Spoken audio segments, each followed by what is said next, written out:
కర్ల Rajesh case విచారణ నత్తనడక నడుస్తున్నది.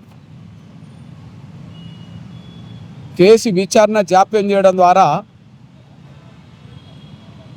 SI Suresh రెడ్డిని కాపాడే ప్రయత్నాలు జరుగుతున్నాయనే అనుమానాలు మరింత బలపడుతున్నాయి.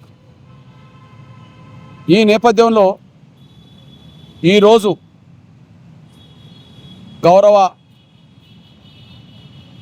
మల్టీజోన్ 2 అధికారి అయిన చౌహాన్ గారిని, additional DGP law and order Mahesh Bhagwat గారిని, డీజీపీ గౌరవ శివోధిరెడ్డి గారిని కలవడం జరిగింది. అందులో స్పష్టంగా మేము డిమాండ్ పెట్టాం. ఒకటి, ఇప్పటికైనా ఎస్ఐ సురేష్ రెడ్డిని సస్పెండ్ చేయాలి, చట్టపరంగా ఆయనను అరెస్ట్ చేయాలని డిమాండ్ చేశాం. ఈ డిమాండు ఎంఆర్పిసిదే కాదు, ఎస్సీ జాతీయ కమిషన్ సూచన కూడా, ఆదేశాలు కూడా ఎస్ఐని సస్పెండ్ చేయాలి, ఎస్ఐని అరెస్ట్ చేయాలని కూడా కమిషన్ ఆదేశాలు ఉన్నాయి. వెంటనే ఎస్ఐని సురేష్ రెడ్డిని సస్పెండ్ చేయాలి, అరెస్ట్ చేయాలని డిమాండ్ చేశాం. రెండోది, ఈ కేసు మీద కర్ల రాజేష్ లాకప్ డెత్ కేసులో ఎస్ఐసిఐ మీద విచారణ జరుగుతుంది. అక్రమ నిర్బంధం, చిత్రహింసలు, ఆయనకు ఇంజక్షన్ వేసిన విషయం మీద విచారణ జరుగుతుంది. విచారణ అధికారిగా సూర్యాపేట జిల్లా నుంచి కాకుండా నల్గొండ జిల్లా నుండి డిఎస్పి హోదాలో ఉండబడే రవికుమార్ గారి నాయకత్వంలో ఆధ్వర్యంలో ఈ విచారణ జరుగుతుంది. కాకపోతే ఈ విచారణ వేగవంతం అవట్లేదు, పూర్తి కావట్లేదు. నత్తనడక నడుతుందనే మాట అన్నాను. దానికి కారణం ఏంటంటే ఈ పర్టికులర్ కేసు విషయంలోనే ఒక విచారణాధికారిగా నియమించబడ్డ తర్వాత వేరే కేసుల విషయంలో ఆయన ఎట్లాగూ తిరగలేడు కనుక ఇప్పటికీ జాప్యం చేయాల్సిన అవసరం లేదు. దాదాపు 3 నెలలు గడుస్తున్నా విచారణ పూర్తి చేయలేదు, విచారణ రిపోర్టును పైకి అందించలేదు. ఈ నత్తనడక నడవడానికి కారణం ఎస్ఐని కాపాడే ఉద్దేశం ఏదైనా డిపార్ట్మెంట్కి ఉన్నదా అనే అనుమానం కూడా కలగడానికి దారితీస్తున్నది. నిన్న కోదాడలో ఉండబడే కర్ల రాజేష్ కుటుంబ సభ్యుల దగ్గరికి వెళ్ళి ఈ హైకోర్టుకు సంబంధించిన ఇంజక్షన్ సంబంధించిన వాటన్నిటిని సేకరించినట్టుగా ఉన్నది డిఎస్పీ గారు. మేము డిమాండ్ చేస్తున్నాం, ఖచ్చితంగా ఈ 3, 4, 5 రోజుల్లోనే కేసు మొత్తం విచారణ పూర్తి చేసి పైకి నివేదిక తీసుకోవాలని చెప్పి మేము పై అధికారులను కోరడం జరిగింది. మూడోది, ఎస్ఐని కాపాడే ఉద్దేశంలో భాగంగా ఎస్ఐ మీద కేసు తీసుకోవడానికి అప్పుడుండబడే డిఎస్పీలు ఇప్పుడుండబడే డిఎస్పీ నిర్లక్ష్యం చేశారు. సూర్యాపేట ఎస్పీ కూడా నిర్లక్ష్యం చేశారు. కానీ ఎప్పుడైతే కర్ల రాజేష్ మృతి తర్వాత నెల రోజులకు డీజీపీ గారిని కలిశామో, డీజీపీ గారిని కలిసిన తర్వాతనే ఎస్ఐ మీద సిఐ మీద కేసు నమోదైంది, ఎస్ఎస్టీ యాక్ట్ నమోదైంది. అదే డిఎస్పీ శ్రీధర్ రెడ్డి గారిని కలిసింది, రాజేష్ డెడ్ బాడీ ఉండగానే కలవడం జరిగింది. రీపోస్ట్ మార్టం చేయాలి, ఎస్ఐ మీద సిఐ మీద కేసు పెట్టాలని చెప్పి ఫిర్యాదు చేస్తే ఆ ఫిర్యాదు తీసుకోవడానికి ఆనాడు డిఎస్పీ శ్రీధర్ రెడ్డి గారు నిరాకరించాడు. ఇప్పుడున్న డిఎస్పీ శ్రీనివాసరెడ్డి గారు ఫిర్యాదు తీసుకున్నప్పటికీ కేసు నమోదు చేయలేదు. అట్లనే సూర్యాపేట ఎస్పీ గారు కూడా ఫిర్యాదు తీసుకున్నాడు కానీ కేసు నమోదు చేయలేదు. అంటే ఎస్సీ ఎస్టీల ఫిర్యాదు మీద సకాలంలో కేసు నమోదు చేయకపోతే అది సెక్షన్ 4 ప్రకారంగా ఉద్దేశపూర్వకంగా నిర్లక్ష్యం చేసినట్టు అవుతుంది. ఆ ఉద్దేశపూర్వకంగా నిర్లక్ష్యం చేసి కేసు కట్టకుండా జాప్యం చేసిన దాంట్లో 2 డిఎస్పీలు, కోదాడకు సంబంధించిన 2 డిఎస్పీలు, సూర్యాపేట ఎస్పీ కూడా బాధ్యుడవుతాడనేసి కూడా మేము స్పష్టం చేశాం. సెక్షన్ 4 అధికారుల నిర్లక్ష్యం, ఎస్సీ ఎస్టీల ఫిర్యాదుల మీద చర్యలు తీసుకోవడంలో అధికారుల నిర్లక్ష్యం కూడా చట్టపరంగా నేరం అవుతుంది కనుక సెక్షన్ 4 డిఎస్పీగా పనిచేసిన శ్రీధర్ మీద సెక్షన్ 4, ఇప్పుడు డిఎస్పీగా చేస్తున్న శ్రీనివాసరెడ్డి మీద, సూర్యాపేట ఎస్పీ మీద కూడా సెక్షన్ 4 వర్తింపజేయాలని చెప్పి మేము డిమాండ్ చేయడం జరిగింది. దాంతోపాటు హుజూర్నగర్ సిఐ కేసు విచారణలో భాగంగా పోస్ట్ మార్టం చేయించడానికి సికింద్రాబాద్లో ఉండబడే వీడియోగ్రాఫర్లు కాకుండా కోదాడు నుంచి రామకృష్ణారెడ్డి అనే వీడియోగ్రాఫర్ని తీసుకొచ్చారు. మరి కోదాడు నుంచి రామకృష్ణారెడ్డి గారిని ఎందుకు తీసుకొచ్చిండు అనే విషయం కూడా, ఎవరు చెప్తే తీసుకొచ్చిండు అనే విషయం కూడా విచారణ జరగాల్సిన అవసరం ఉన్నది. అట్లనే డెడ్ బాడీ ఉండగానే సూర్యాపేట డిఎస్పీ గారు కోదాడులో ఉండబడే కర్ల రాజేష్ కుటుంబ సభ్యుల దగ్గరికి వెళ్ళి వాళ్ళ కుటుంబ సభ్యులతో మాట్లాడుతున్నప్పుడు ఎలాంటి ఫోన్లు లోపలికి రప్పియకుండా 8 లక్షలు ఇస్తాం, మీరు కేసు మాఫ్ చేసుకోండి అని చెప్పడం జరిగింది.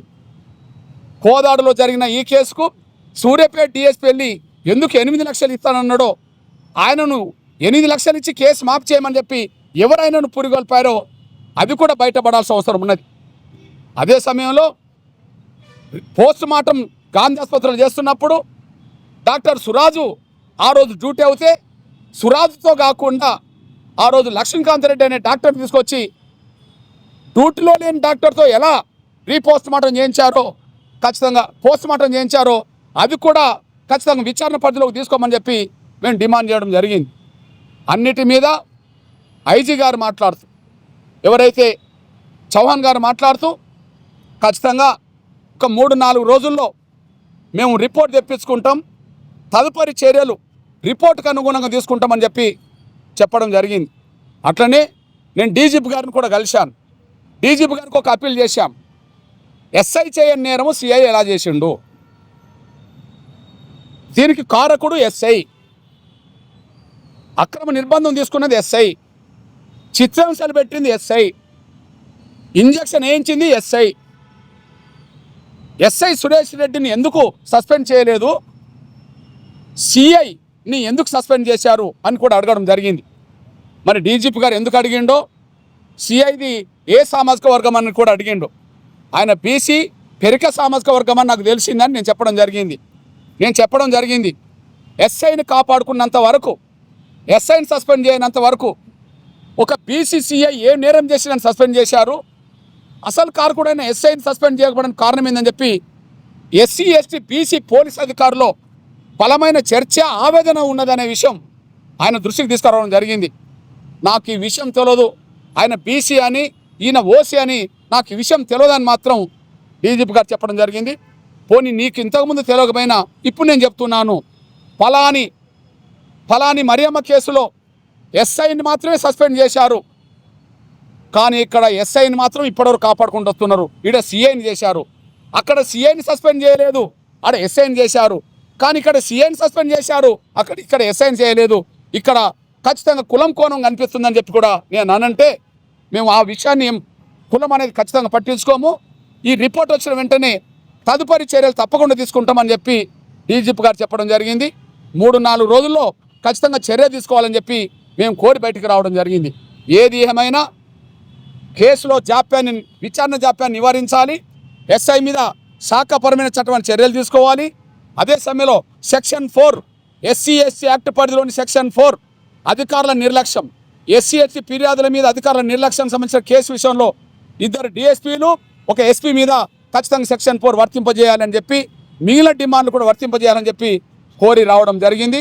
ఏది ఏమైనా ఈ కేసులో జాప్యం జరిగినంత కాలం ఎంఆర్పిఎస్ కేసును వదిలిపెడతానని చెప్పి ఎవరన్నా అనుకుంటే ఖచ్చితంగా న్యాయం సంపూర్ణంగా జరిగేంత వరకు మాత్రం ఈ కేసును ముందుకు నడిపించమే తప్ప వెనుకకు తగ్గి ఉండలేమనే విషయం కూడా గుర్తు చేస్తున్నా.